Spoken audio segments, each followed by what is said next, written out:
আমি আমার প্রতিটি যুবককে বলতে চাই, প্রিয় কলিজার টুকরা যুবক, বিয়ে করার সময় শুধুমাত্র একটা মেয়ের রূপ দেখে তাকে বিয়ে করো না। মাথায় রাখবা, সব রূপের ভিতরে কিন্তু নূর থাকে না। মাথায় রাখবা, কিছু কিছু মেয়ে এমন আছে যারা দেখতে সুন্দর, তো ভিতরটা হচ্ছে কালো কুচকুচে। আবার কিছু কিছু মেয়ে আছে এমন যারা দেখতে সেরকম সুন্দর না, বাট তার হৃদয়টা হচ্ছে সাদা ফটফটে। এজন্য বিয়ের সময় শুধুমাত্র রূপ দেখেই প্রেমে পড়ে যেও না যুবক। প্লিজ, তোমার কাছে আমি জোর হাত করে বলি, একটা মেয়ের সৌন্দর্য দেখে তাকে প্রেমের প্রস্তাব দিও না। কারণ মাথায় রাখবা, যতগুলো জেনা, যতগুলো পরকীয়ার ভয়াবহতা ঘটছে, বেশিরভাগ ঘটতেছে এই সুন্দরী মেয়েগুলোকে নিয়ে। আমি শুধুমাত্র মেয়েদের দোষ দিব না, কিছু কিছু যুবকও আছে এমন, তারা তাদের নিজের ক্যারিয়ারটাকে, নিজের লাইফটাকে পবিত্র রাখতে চায় না।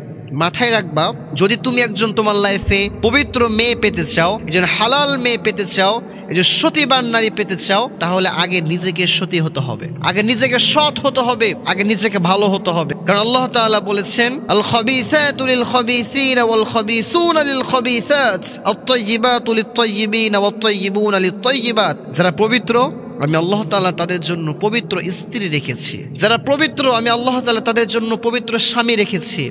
আর যারা দুষ্টু, যারা বদ চরিত্রের, আমি তাদের জন্য রেখেছি বদ চরিত্রের স্ত্রী। যারা বদ চরিত্রের, তাদের জন্য রেখেছি আমি বদ চরিত্রের স্বামী। এজন্য যদি আপনি একজন সুষ্ঠু, একজন সুন্দর, সৎ জীবনসঙ্গী পেতে চান, তাহলে আগে নিজেকে ভালো হতে হবে। আর যদি আপনি নিজে ভালো না হতে পারেন, তাহলে আপনার মতে আল্লাহ তাআলা আপনার জন্য একজন ব্যবস্থা করে দেবেন। আর আমি প্রত্যেকটা কলিজার টুকরা আম্মাজানকে বলবো, প্রিয় কলিজার টুকরা আম্মাজান, নিজের মেয়েকে ছোট্ট থেকে পর্দা শিখাবেন। প্রিয় কলিজার টুকরা আব্বাজান, আপনার ছেলেটাকে ছোট্ট থেকে নামাজি বানাবেন। কারণ যেই ফ্যামিলিতে একটা মেয়ে ছোট্ট থেকে নামাজ পড়ে, ওই মেয়ে কখনো পরকীয়া করতে পারে না যুবক ভাইরা, ঠিক কিনা বলেন? যেই ছেলে ছোট্ট থেকে নামাজ পড়ে, ওই ছেলে কখনো ধর্ষণ করতে পারে না যুবক ভাইয়েরা। যেই ছেলে সবসময় নবীজির সুন্নাহ মোতাবেক তার নিজের লাইফটাকে পরিচালনা করার ট্রাই করে, ওই ছেলে কখনো কারো ওড়না ধরে টান দেবে না যুবক ভাইরা, ঠিক কিনা বলেন?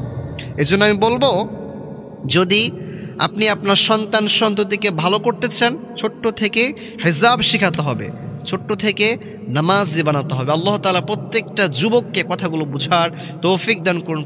আমিন।